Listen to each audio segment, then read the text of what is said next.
Deep in the heart of ancient Africa, along the serpentine embrace of the Nile, lay a kingdom of immense power. Kush. Often overshadowed by its northern neighbor, Egypt, its story holds a distinct, often mysterious, grandeur. A civilization of formidable warriors, skilled artisans, and enduring monuments. Yet, within its vast annals, a particular shadow falls across the pages of history. The shadow of a queen, one whose legacy whispers not of bloody conquest, but of something far more subtle, far more profound. A silent strength. A different kind of power. What secrets does this forgotten empire still hold? For millennia, Kush stood resilient, sometimes subjugated, often ascendant, always distinct. Its later capital, Meroe, rose from the sands, a hub of trade, culture, and innovation. Here, the traditional power dynamics of the ancient world found a unique expression. Far from a mere tributary, Meroe developed its own script, its own pantheon of gods, and a societal structure that diverged significantly from its Mediterranean counterparts. It was a kingdom that carved its own path, asserting its sovereignty with fierce independence. But against whom, and how, was this independence truly maintained? Perhaps the most striking aspect of Kushite rule was the prominence of its queens. The Kandakes. Not merely consorts or regents, but formidable rulers in their own right, often depicted leading armies, presiding over state affairs, and even commissioning grand building projects. These queens were symbols of national identity, their authority undeniable. They challenged the patriarchal norms of many ancient societies, wielding significant political and military power. It is into this extraordinary lineage of powerful women that our mysterious queen emerges, her name a subtle echo across the centuries. What kind of power did she truly possess? Her name: Shanakdakhete. It appears inscribed on monuments, amidst the silent stones of a bygone era. Unlike some of her predecessors, whose reigns were punctuated by fierce battles against Roman legions, Shanakdakhete's time on the throne presents a different picture. A period marked not by the clamor of war, but by an unsettling quiet. Few, if any, grand military campaigns are attributed to her. This absence of conflict, in an age defined by it, deepens the enigma. Was her reign merely uneventful, or does this silence conceal a far more sophisticated strategy? A strategy of diplomacy beyond war? To understand Shanakdakhete's unique approach, we must consider the geopolitical landscape of her time. To the north, the behemoth of the Roman Empire, having recently annexed Egypt, cast a long and aggressive shadow. Roman legions were a constant presence, their ambitions often clashing with Kushite sovereignty. Border skirmishes were common. Conflicts over resources, territory, and influence defined the relationship. How, then, did a queen navigate this dangerous proximity without resorting to large-scale warfare? What hidden channels of communication, what unspoken agreements, might have preserved her kingdom's peace? History often glorifies the conquerors, etching their victories in stone. But what of the triumphs achieved without a single sword drawn? The records of Shanakdakhete's reign stand in stark contrast to this prevailing narrative. There are no detailed accounts of Roman legions repelled in fierce desert battles. No triumphal arches celebrating captured enemies. This lack of conventional military narrative is not a void, but perhaps a profound statement. A testament to a different kind of strength. Could the most impactful conflicts of her era have been fought not on open battlefields, but in hushed diplomatic chambers, or across laden trade routes? The Nile was more than a river, it was the lifeblood of Kush, a superhighway connecting diverse cultures.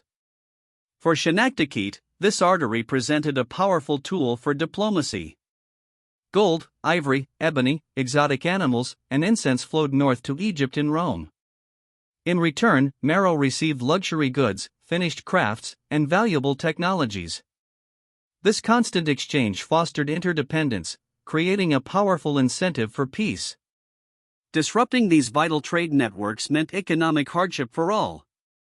Was the threat of economic disruption a more potent deterrent than military might? A silent leverage in the hands of the queen?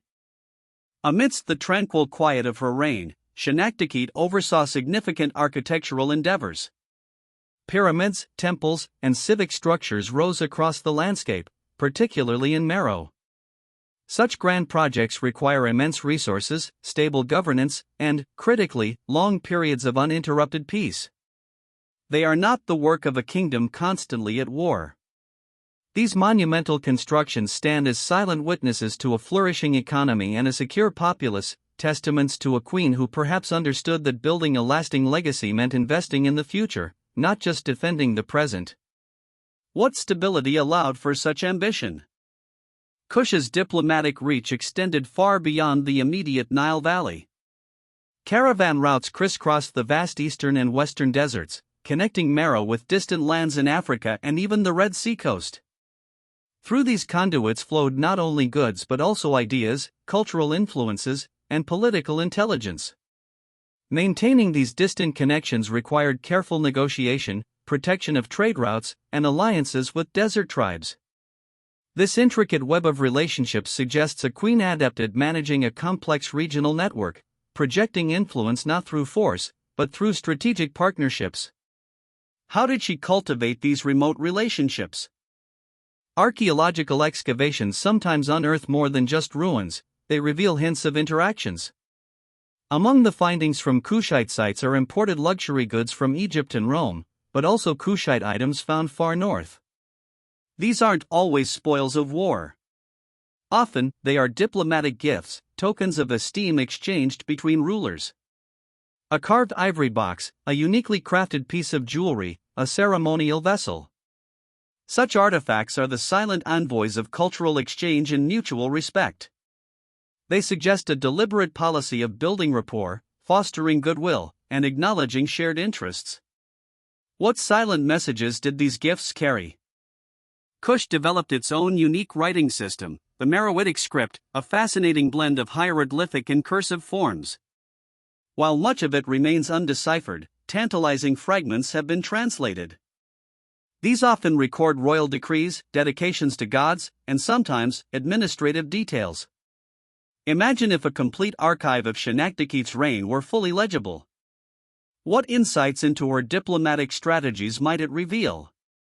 Treaties? Correspondence with foreign courts? The partial silence of this script only heightens the mystery, a coded message from the past, waiting to yield its full story. What hidden truths still lie dormant? Kushite religion, while distinct, showed influences from both Egyptian and indigenous traditions. Ammonius, the Egyptian state god, was venerated in Meroe, often alongside local deities like Apidmak, the lion-headed warrior god. This syncretism, this blending of cultures, extended beyond religion. It permeated art, architecture, and even courtly practices. This wasn't merely absorption, it was often a deliberate selection and adaptation. Did Shanakdakhete strategically leverage these shared cultural threads, emphasizing common ground over difference, to build bridges with her powerful neighbors? A soft power, gently influencing relationships? While borders were fluid in the ancient world, they still represented points of potential friction. Roman presence in Egypt meant a shared frontier with Kush. Instead of constant fortification and military buildup, evidence suggests a more nuanced approach during Shanakdakhete's time. Border towns might have served as customs points, diplomatic outposts, or even shared administrative zones. Negotiations over water rights, grazing lands, and banditry would have been common.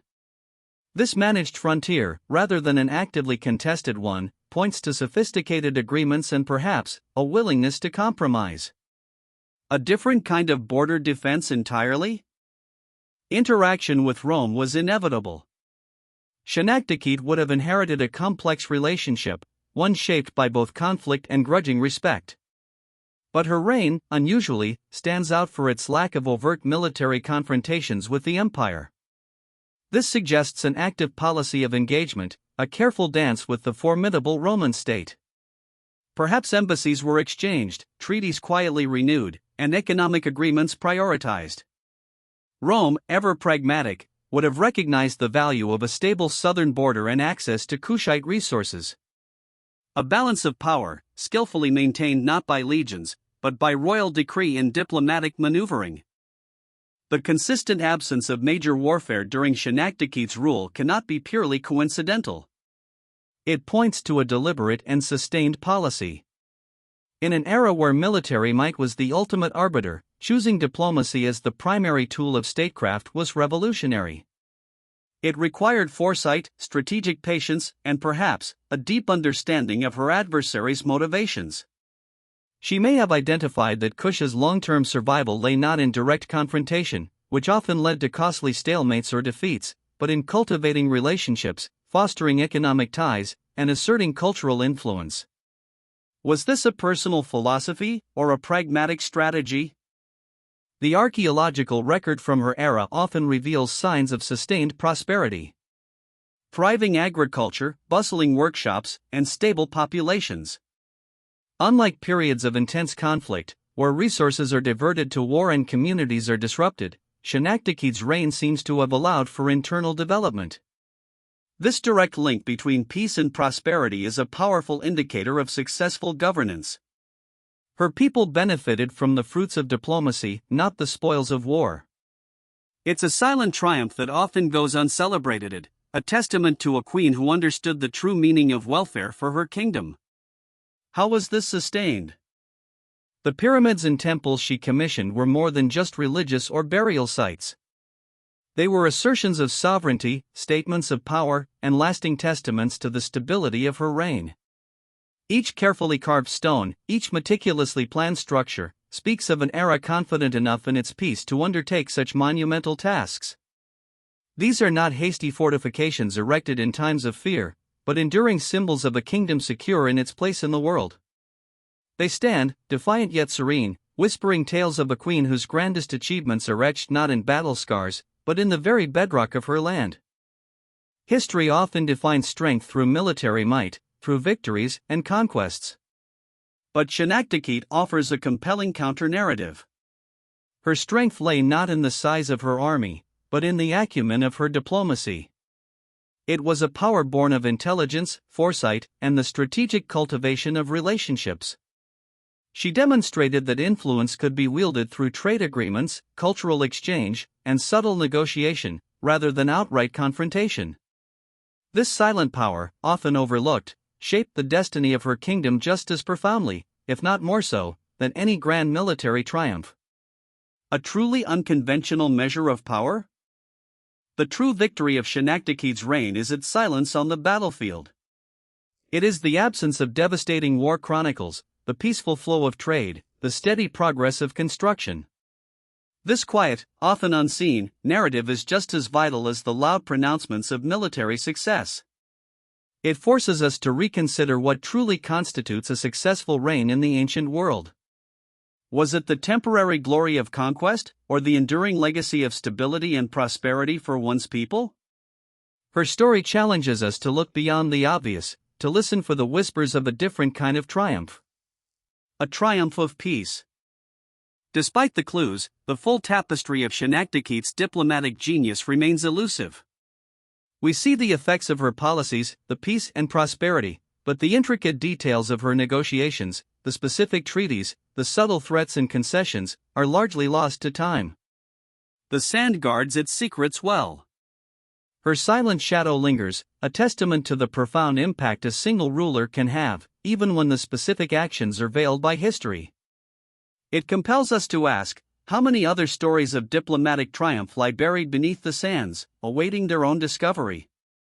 What more can be learned from these silent shadows?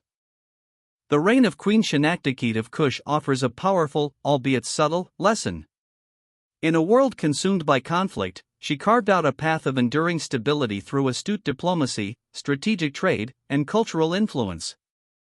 Her silent shadow is not an absence of legacy, but a profound presence, challenging our conventional understanding of power and historical achievement. It reminds us that leadership is not always about grand battles and military might, but often about the quiet strength of negotiation, the foresight to build bridges, and the wisdom to choose peace over perpetual war. Her story, though shrouded, speaks volumes.